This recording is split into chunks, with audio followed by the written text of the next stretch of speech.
All right. Anyway, so today what we're going to do is we're going to talk about something called percentile. Okay?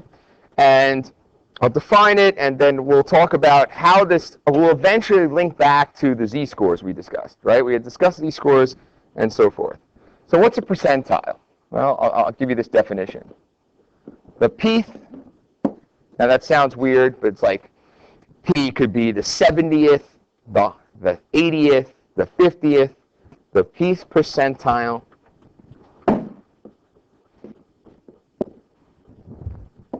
of a distribution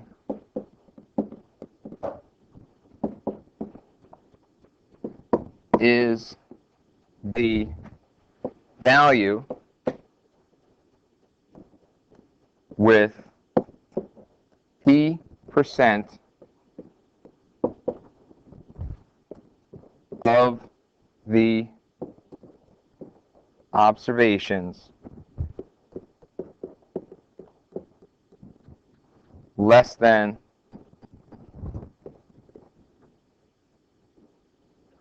or equal to it. And you kind of knew that. You already kind of knew about percentiles. So what are some famous percentiles? The median, right? What percentile is that in a distribution? It's the 50th percentile. Q1 is the 25th percentile. And Q3 is the 75th percentile. All right, so these might be things that we find we're interested in. So what are some famous examples? And actually last year, you learned about a distribution called the normal distribution. Okay? And in the normal distribution, which looks like this, sometimes referred to as the bell curve, that looks slightly skewed, sorry about that, but it's supposed to be symmetric. You had some nice properties. Like, for example, you knew that right in the middle of this distribution was the mean, mu. That was the new term I showed you yesterday, right? And then you knew other things. Like, for example, you knew this, that this area to the left was 50% of the total distribution. So that makes this, the mean, the 50th percentile. It also happens to be the median, and that's because this is a symmetric distribution, right? In a symmetric distribution, we expect the mean and the median to be equal.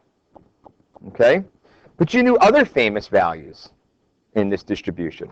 For example, you knew that if we went one standard deviation above the mean, so this was mu plus 1 times sigma, you had a chart.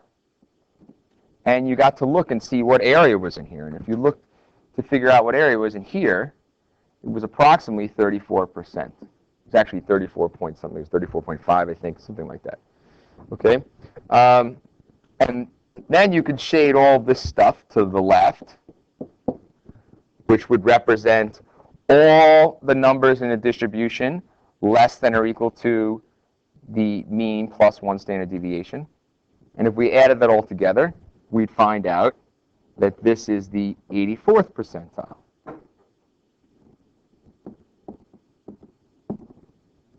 Okay? So whatever that number is represents the number that 84% of the observations are less than or equal to that. Okay.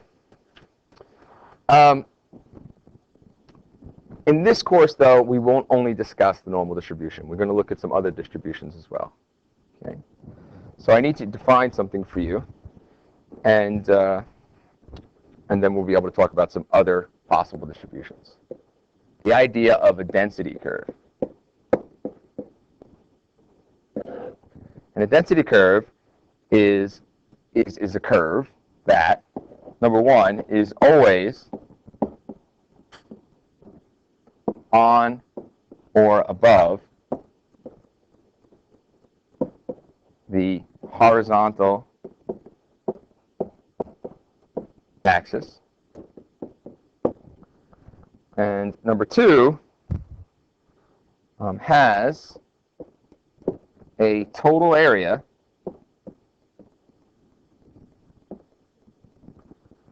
of 1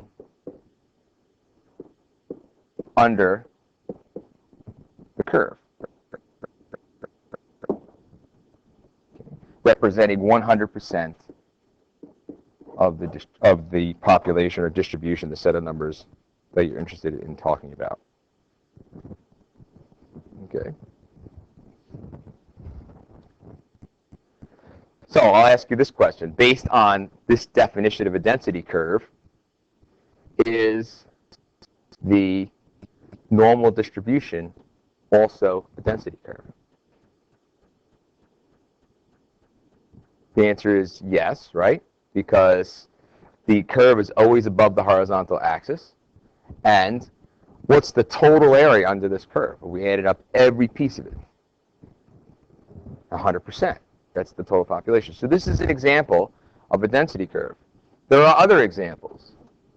So here's another example, a famous one, something called the uniform density. Oops, sorry about that.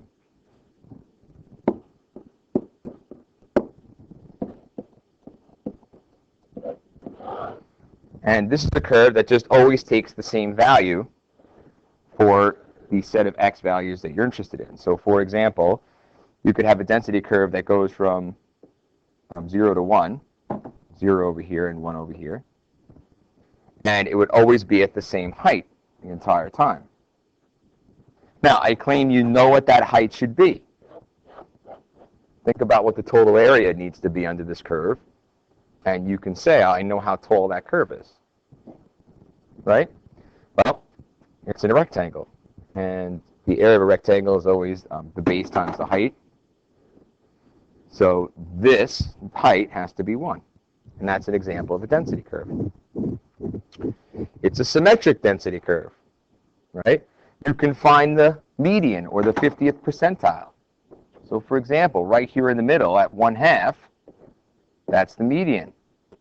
It's the median because exactly 50% of the area is to the left of that blue dotted line, and 50% of the area is to the right of that blue dotted line. Okay? You can find the quartiles here, too. So let's see. I'll use blue again, I guess. Here you go, right here at 3/4. That would be Q3.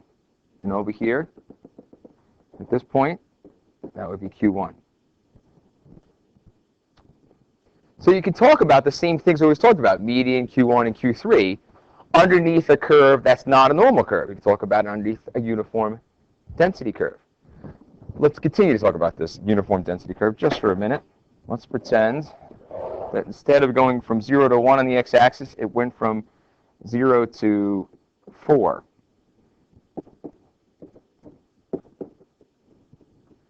So here you go. My claim is you know exactly how tall this curve needs to be.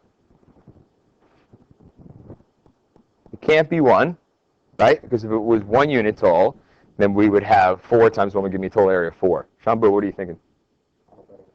That's correct. Yep. So this height's got to be 1/4. Okay? Any questions so far? All right.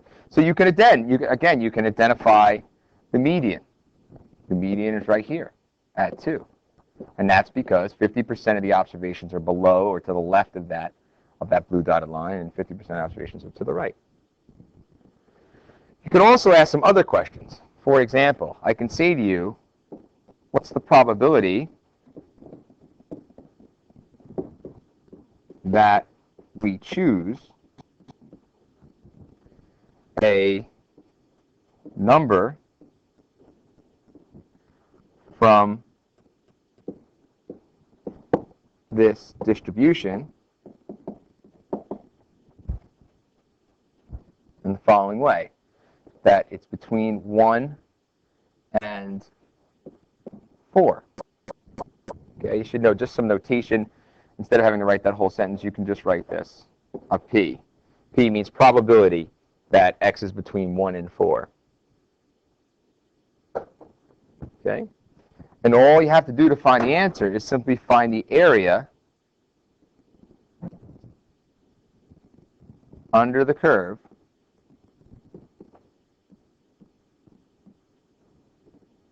between x equals 1 and x equals 4. That's all you need to do. So we look up here.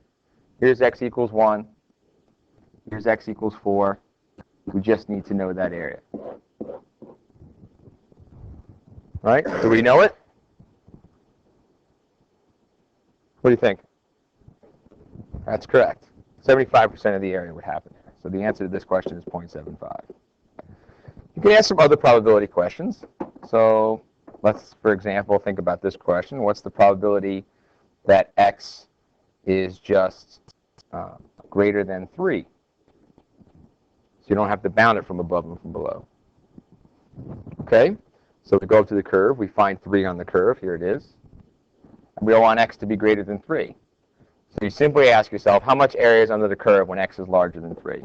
So that's all of this. 1/4, or 0.25. Okay. Yeah. Okay, that's sort of that's a very fun question. Question is, what's the probability x does not equal 3? Okay? So I'm just going to hold off on that for a minute. I want to ask you this question first. Suppose we had said, what's the probability that x was greater than or equal to 3? Would that answer have been different from that answer? Do we get any extra area under the curve because we want x to be equal 3 now? All right, well, let's think about that, right? So I'm going to redraw the curve down here. Here we are. We're looking at the curve that goes up to 4. It's got a height of 1/4, right? And here's 3. So in the previous problem, in this problem up here, we said, what's the probability x is greater than 3? And we drew this sort of dotted line, and then we wanted to know that area, which we knew was 1/4. Okay.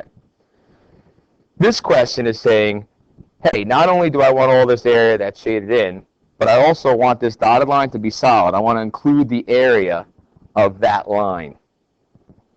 So the question is, what do you know about area of lines? And you may not remember this, but lines have no area. Lines do not have area. So what does that tell me about this probability if I decide I want to include 3? It's the same answer, still 0.25. Okay? So if I ask for the area or the probability of x being exactly 3 or higher, that's the same probability as the probability of x being just higher than 3. So then that tells me something about the answer to this question. Right? I'll ask you one more question first. What's the probability x equals 3? And this is where it's going to seem like it's a contradiction.